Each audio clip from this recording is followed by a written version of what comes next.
Hey guys, Maverick16 here, and today I'm very excited to review the LEGO Daily Bugle. So anyway, let's get into it. So first we have Peter Parker and Spider-Man. These are both great minifigures. The Spider-Man minifigure has some great arm printing there, and some great dual molded legs. His face print looks great, and then Peter Parker has the normal Peter Parker face that has been included for Peter Parker in other sets. And he has a great torso print and a nice bag. Spider-Man's accessory is a web that he can hang from the bugle. So yeah, I really like these minifigures. And then here is Gwen Stacy and Spider-Gwen. Spider-Gwen is not an exclusive minifigure, but she looks really nice. She comes with a little web. And then Gwen Stacy is a really nice minifigure as well. She uses Ray's face print and has a really nice torso print. And overall, again, these are some really great minifigures. The other Spider-Men you get in this set are Spider-Ham and Miles Morales. Again, these minifigures aren't exclusive, however, they are some really nice minifigures. Miles has a great torso print, as well as some nice dual molded legs, and then Spider-Ham has a great head mold with some amazing printing. And yeah, these are some really nice minifigures. Some other superheroes included are Firestar, the Punisher, Daredevil, and Blade. Daredevil is my favorite of these superheroes. He's exclusive and he just looks really great. The Punisher also looks amazing with his band-aid on his head print. It looks great. Firestar is another great minifigure, and then Blade also looks cool. These are 4 exclusive new superheroes, and yeah, I just really like them. And then this is their back prints.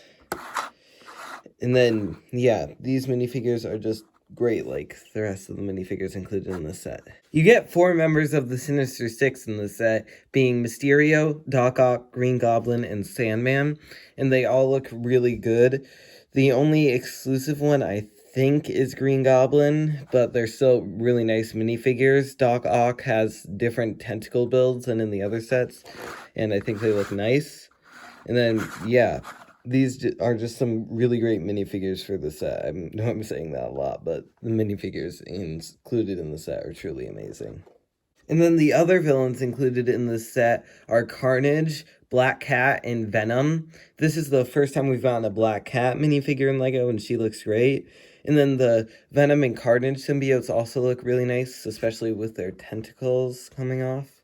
And yeah, these are, again, amazing minifigures. I really like how they turned out. And yeah. Here is J. Jonah Jameson, Betty Brant, and Aunt May. They all look really nice. Aunt May is reusing the Hermione torso print from the Bridges Encounter set. And then J. Jonah Jameson and Betty Brant are both new minifigures. They look really nice.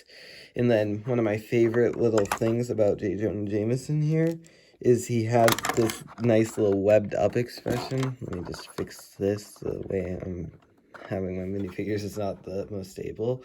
But yeah, so these are some really nice minifigures. I really like how they turned out, and yeah. And then you also get a bunch of random civilians in this set, which is nice for displays and stuff. They all reuse minifigure prints, but yeah, so it's nice to get some random civilians. They're not the greatest minifigures, but they'll go great in the Bugle. For the smallest build in the set, you get a little taxi, and the taxi looks nice. There's a lot of stickers on it, and then you can just take this off and fit a minifigure right in there. And then you could fit another minifigure behind him if you wanted. And then, yeah. And then the way I would personally like to display the cab is with Venom attacking the cab, just because it looks good. And, yeah. Here is the Bugle itself. I'm going to be going through it floor by floor just because it's a lot easier. So here is the first floor. And up front, this is where the most of the minifigures go. So there's a spot for Sandman right here on this little build. And then there's a spot for Daredevil right here, as if he's jumping into action. There's a spot for a civilian to go in this news booth here. And I'm just not going to stick this on so I can easily go through that later. And then there's a spot for Aunt May right here. And it looks really nice with all the minifigures. So now for the build itself, I'm going to start with this newsstand. I just wanted to show you that there's a little tile with Kingpin in there, and I think that's hinting to a Kingpin minifigure soon, at least hopefully it is. I hope we get a Wilson Fisk minifigure soon. And yeah, there's also a bunch of New York stickers in there. And then on the back of the newsstand, there's a little air conditioner. And then, sorry, it's a bit fragile on top. That can easily pop off. But yeah, so you can easily just stick that back on.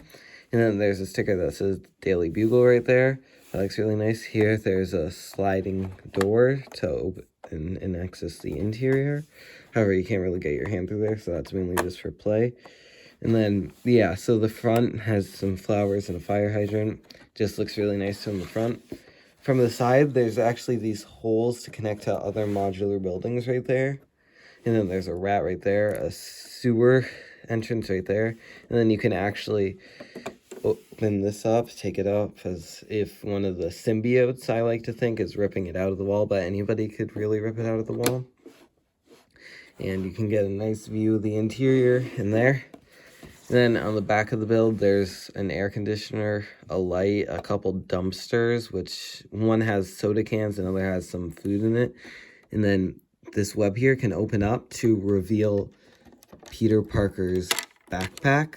This is a reference to the Spider-Man video game where you have to find his backpacks around the city, and I think that's a really nice reference. And then on the side here, there's some more of those holes to connect to other modular buildings. And yeah, so this is the exterior of the Daily Bugle first floor. Unlike the other floors, it's easiest to access the interior from above because there's no real way of getting your hand in there from the side unless you counted this, but it's kind of small. So yeah, let me just stick this back in here. And so on the first floor, there's a couple of newspapers right there. And then there's some newspapers on the wall there. You can't really see it. You can kind of see it if I spin it. And then one of them is about the Daily Bugle opening. Another is Lego Man Walks on the Moon. And then the last one is about Spider-Man being a villain, who he's really not. But of course, the Daily Bugle villainizes Spider-Man. And then here, there's a nice little TV that talks about vampires spotted on the subway. That's, of course, a reference to the vampire Morbius, who's getting his own movie soon, so that's exciting. And then right there, there's a vending machine. And then here, there's a little security entrance. You just open that like that. And then there's an elevator there. I'll show you a better look at that on the other floors. It's the exact same build on all the floors. But yeah, so that's really all that's in the interior on the first floor.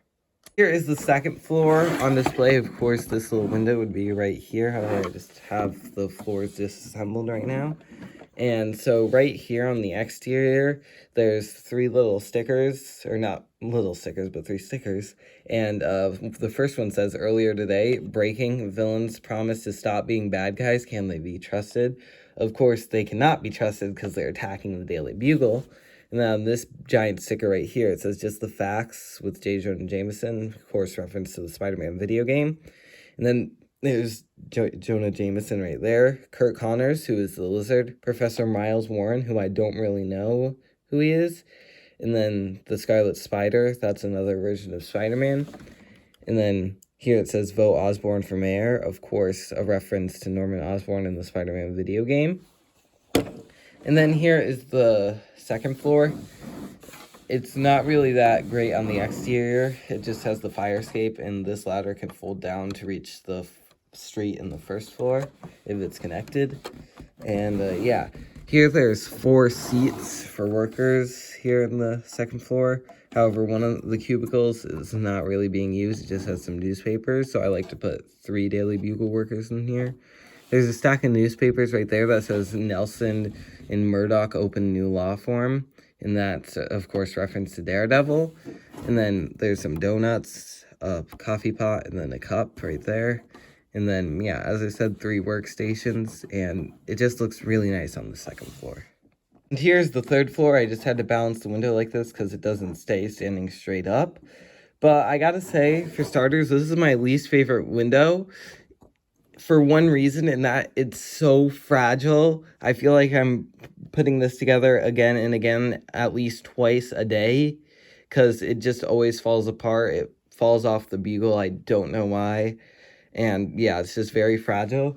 However, it would be my favorite if it wasn't that, because you can have the Green Goblin on his glider right here, and he could be flying through the window.